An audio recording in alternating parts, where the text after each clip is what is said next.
All right, welcome back to the channel. So we got our Separatist article today. Um, Again, super excited. The more news I get, the more excited I get. We'll talk about the Separatists a little bit more at the end, more than likely. But just to set the record straight, I'm more excited about the Separatists than I am the Galactic Republic. Galactic Republic looks great. There's a lot of great synergies there, but I'm really excited for the Separatists. They're the ones that I probably will try and play first. But let's get into it and look at the cards and see what we can figure out from the information that we got. So we got a couple fewer cards than we did for the Galactic Republic, but we still got quite a bit. So just like the Galactic Republic, we're only getting the medium-sized ship. We're not getting information about the smalls. I don't know if we will get more information about the smalls before release or not, because these are billed as the starter articles. It's not saying it's the Beneficent articles, it's the starter articles. So we may not get any more information about the smalls before release. We'll have to wait and see. So we have, again, two versions of the Beneficent, like any other ship. So the first one is a comms frigate, 6 hull, okay. Red flak, really good. Command 2, Squadron 3, Engineering 4, brace, redirect, salvo. Only speed 2, we knew that before, but very maneuverable at speed 2. We've got 2 clicks on the second and 1 click on the first. And in terms of dice, lots of red dice. The only non-red dice are out the front. And out the front we have 2 red, 2 blue. Out the sides, 3 reds. And out the rear, 2 reds, really good for salvo. And a decent amount of shields, 4 in the front, 3 in the sides, 2 in the rear. So that's all pretty good. For upgrades, we have an officer support team, so we can put engine techs on this if we want to be going essentially speed 3. You're still going speed 2, which there's a card in here that I found interesting that we'll get to. We have offensive retrofit, so this is probably going to be your carrier. We don't have the double offensive retrofit like we did on the Acclimator. We only have 1. But we do have an ion cannon and a turbo laser. So this is a long-range ship. You probably don't want to be getting too close. And 70 points for the ship, so this is more expensive than the Acclimator. I think the way that it looks like we're going is the Separatists are going to have more expensive ships, less expensive squadrons. Galactic Republic, a little bit less expensive ships, but more expensive squadrons, which may or may not make sense. We'll see. Then our second ship for the Separatists is the Star Frigate. Again, 6 hull. Here we have 2 flak, a red and a black, so that's even better in a lot of ways. If squadron's getting close to you, you're throwing 2 dice at them, so that's pretty good. It kind of it encourages other squadrons to maybe focus on something else, because there's a lot of flak coming from one of these. We have 2 command, 2 squadron, so the other version is definitely our carrier. This one is only 2 squadron, 4 engineering, brace, redirect, salvo, same maneuver template, and the dice are actually the same, which is interesting. That's usually not the case. Well, except for the flak, but otherwise the dice are the same. Upgrades are the same, except we are going to replace our offensive retrofit with a defensive retrofit, so this is probably going to be your command ship. And only in 73 points, so really close in terms of points between the 2 versions, which is interesting. Usually there's a couple of ships that are close like that, like the Interdictor and things like that, but for the most part, there's usually a little bit bigger spread on points than that. So let's keep going. So we're going to get into our squadrons now. So this is the unique squadron, the unique version of the Vulture droid, the Hatter Child prototypes, Vulture class droid. And for this one, so we have 2 anti-squadron and a red anti-ship. Before an enemy ship or squadron at distance 1 moves, you may perform an attack against that ship or squadron even if you are engaged. So this is going to give you some extra attacks potentially. It may encourage your opponent to focus the ship down, but we do have a brace and a scatter on it, so it's going to be slightly harder to kill. 4 speed, 3 hull, so not terribly robust, although it does have the scatter. It has the AI Anti-Squadron 1, which means if you activate this from a ship, then you get to add a dice to your anti-squadron attack. And you have swarm, so you get to reroll if you're engaged with another squadron, which I think you're going to want to do a lot with the Separatist squadrons. You're going to want to have big balls of squadrons that are sticking together. And 16 points is a little bit expensive, but it is a scatter ace. It's not the cheapest scatter ace ever, but it's not the most expensive either, so it's not bad in terms of having scatter. We have the generic Vulture class droid, same speed, same hull, blue-black anti-squadron, red anti-hull. It has the AI and the swarm, so, and it's only 8 points, so it's like half the cost of the unique, but it doesn't have the scatter, which is huge, and it also doesn't have the special ability of those extra attacks it can get if it is close to a ship or another squadron that is able to move.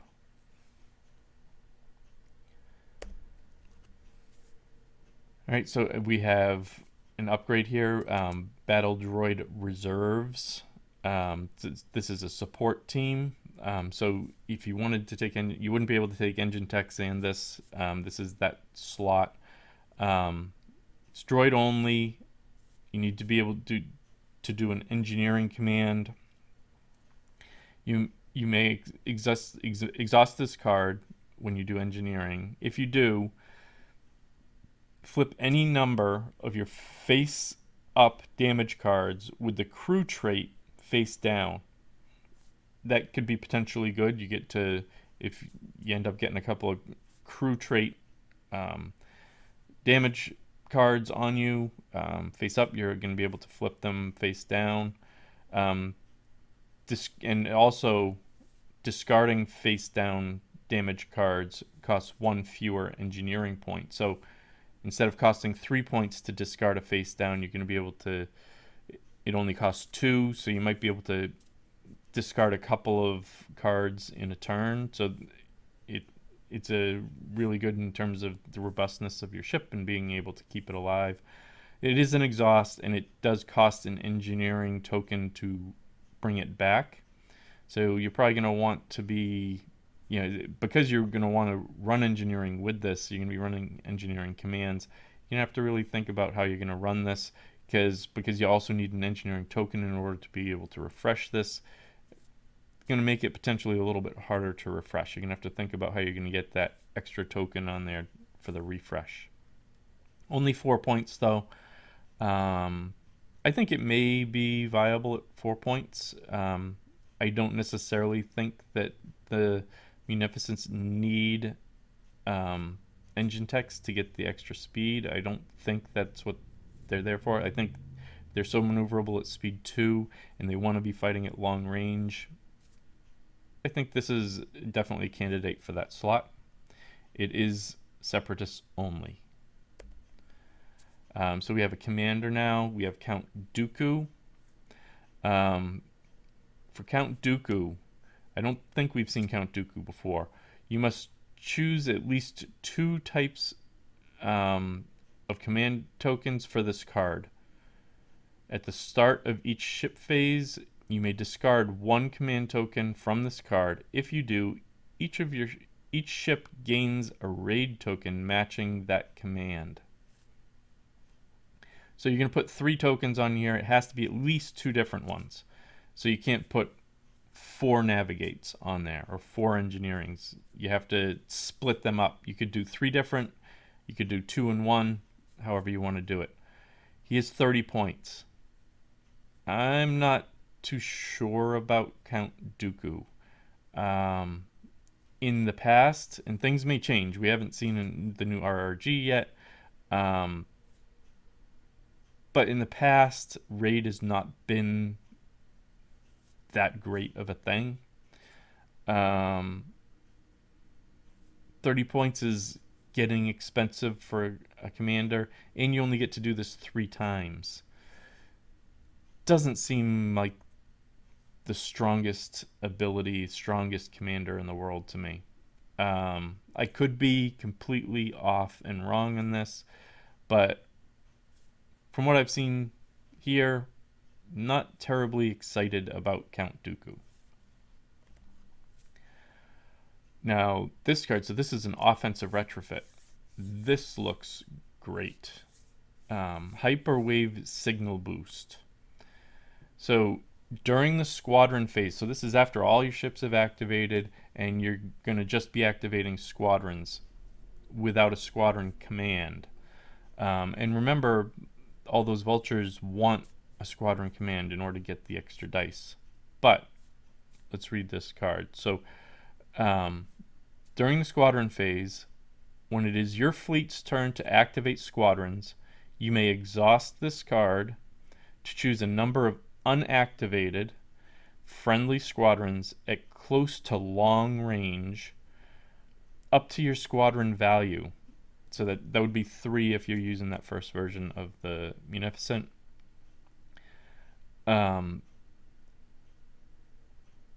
Up to your squadron value. This turn, activate each of those squadrons while attacking each of those squadrons with AI are treated as if activated by a squadron command.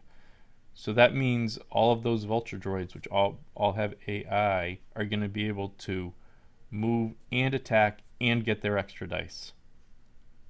If you had already run a squadron command with this, you're essentially activating 6 squadrons, potentially 7 or 8, depending on how you do things. Now this does exhaust. It costs an engineering or a squadron token. That's what I'm assuming because of the 1 at the top there. I take that as meaning that you need 1 of either an engineering or a squadron token. Now, by having the engineering token there, it helps a little bit in that it's not interrupting the rest of your squadron stuff, so you could bank that engineering if you don't need it, use it to refresh this for the next turn. Only costs 3 points. I think this is a great upgrade, potentially. I love this one. You're going to run lots of Vulture droids. You're going to want to be able to activate them. This is going to give you 3 extra activations, and it's not even unique. So if you took 2 Munificents and had them each with this upgrade, you're going to be able to activate a ton of Vulture droids and get them all moving, attacking, and using their AI. Plus, you can activate these at long range, so you don't need boosted comms. You would need boosted comms for activating during the ship phase, but for the squadron phase, you don't even need the boosted comms. You're going to be able to activate at long range. Great card. I don't see any reason to take anything else. I mean, so I just said you wouldn't need boosted comms. You can't take boosted comms if you have this on there as well, because it's the same slot. You wouldn't be able to take expanded hangar bays either. So, you know, this is thinking on the fly a little bit. This is taking that offensive retrofit slot, but still, this is the card you're going to want for that slot for Separatists. I hope that 2 come in the starter, personally. I hope at least 2 come in the starter. All right, we have our second commander. To start, this is probably the commander that I'll run. He's also 30 points, so both the Separatist commanders are a little bit on the expensive side. But once per activation, while a friendly ship is attacking a ship, if another friendly ship is at close medium range of the defender, the attacker may change 1 die to a face of any 1 icon and no other icons. So you wouldn't be able to do a hit crit or a double hit on a red. I think that's what they're thinking about, is the double hit on the red, because you're going to want the Munificence. Now the Munificence you're going to want to be attacking mostly, you're not going to want to attack close range. You're going to want to be long, maybe medium for the Munificence. And I think this might be where the hard sell comes in. You kind of dive a hard sell in order to activate Kraken, and then your Munificence that are a little bit further away, they're going to be able to, flip to a crit, flip to an accuracy, and I think those are the 2 sides you're going to be thinking about. I mean, flipping to a single hit, why would you do that when you can flip to a crit? And you're obviously not going to flip to a blank. So those are the 2 sides you're going to flip to. It's either going to be a crit or an accuracy, depending on how your opponent is outfitted. But I like Kraken. He's good. He's probably where I'm going to start. Again, 30 points is starting to get expensive for a commander. So if a cheaper commander comes out in the future, I may switch it up. But in terms of the 2 commanders that you're getting in the starter, this is the guy I will be running. Now, title. Again, excuse me if I pronounce this wrong, but Nella Or. I like this one. While defending, if you are at speed 2 or higher, so that's interesting. Speed 2 or higher. This upgrade, it's Munificent only. Munificent is only speed 2. I mean, are we going to get a version of the Munificent in the future that's speed 3? I don't know. I mean, that would be completely... I think this is just future-proofing, but that would not be something that FFG has done before with ships. So, and, when you do engine text, it's not giving you speed 3. You're still at speed 2. You just get to do an additional speed 1 move afterwards. So I think it's interesting that they put the or higher there.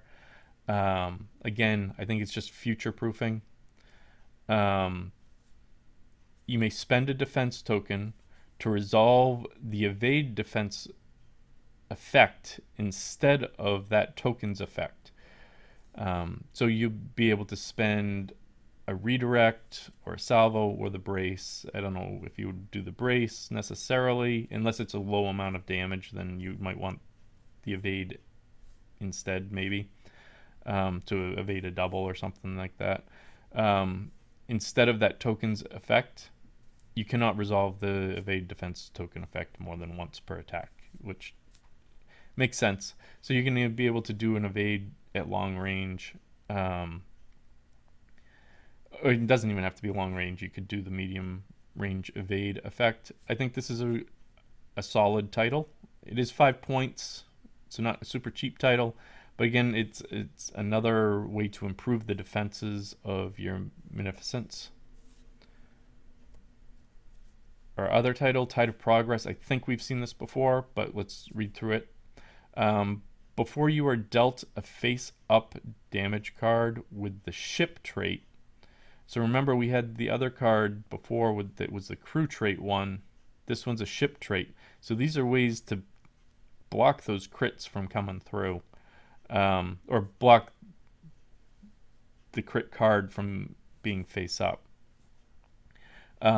You may exhaust this card to discard that damage card without resolving the effect. So this is even better. So you're not just flipping it, you're discarding it altogether. Only 2 points. It does cost an engineering to be able to refresh it. So I can see we're going to need to be generating tokens to refresh these cards with this. But I think you can make one Munificent pretty survivable with this, and then that other one with the crew trait. Um, the only problem is being able it's going to be almost impossible to refresh them both.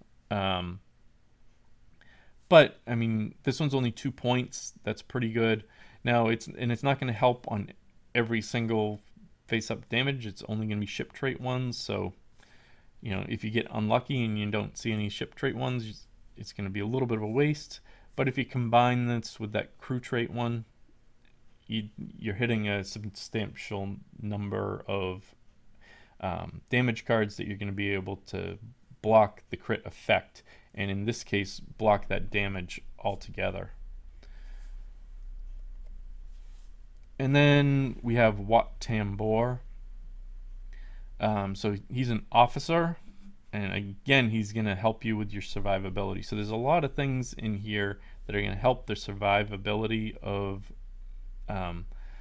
Separatist ships. Separatist ships seem to have a little bit less hull. The shields are they're okay though, but they seem to need a little bit of help with survivability, and there's a lot of things that help with that. And with Wat Tambor, again, you're gonna have to run engineering. So I can see maybe your command ship, you're just gonna be running. You put your commander on there, put these other damage reducing cards on there, put Wat Tambor on there, make it really hard ship to kill. So this one, when you run engineering, you may spend up to 2 shields from your hull zone or any one hull zone of another friendly ship at distance 1 to 5 and gain twice that many additional engineering points. So this is going to, remember you had the one card, it also let you reduce the number of engineering points that you have to spend in order to be able to discard a damage card from 3 to 2.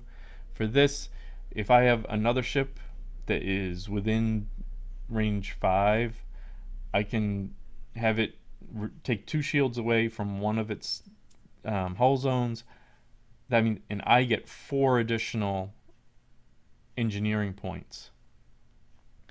And if you have the other card, so that's 2 more. That's a whole 2 damage cards that you can remove at this point.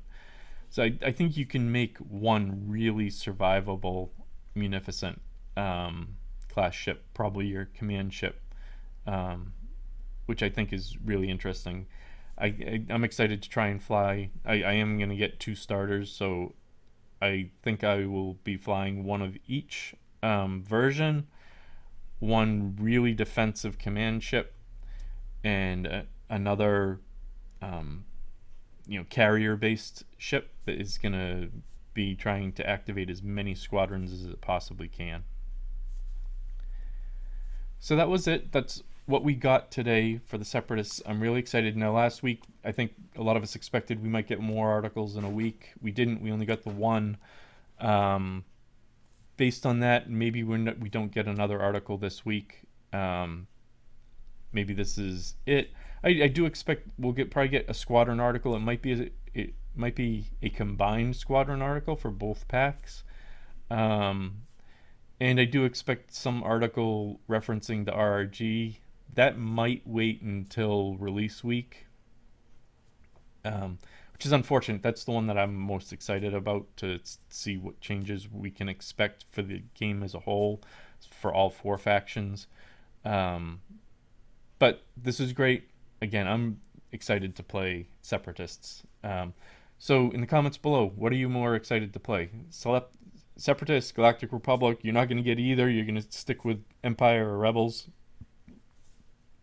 I love Armada. It's my one game that I don't pick a faction. I buy it all. I play it all. It's great. But in terms of the 2 that are coming, this is the one I'm interested in trying first. And then move into the Galactic Republic, later. I'm not going to wait too long, well, except for COVID. Um, but I know the first game that I play after this comes out will be with the Separatists. So thank you very much. Like, subscribe. Um, you know, you know, you guys subscribing and watching my videos is great. I'm really excited that people are finding them interesting and helpful. Um, it's just a different perspective. There's a lot of people doing this now. This is my perspective and how I'm gonna how I see things. You might see them different.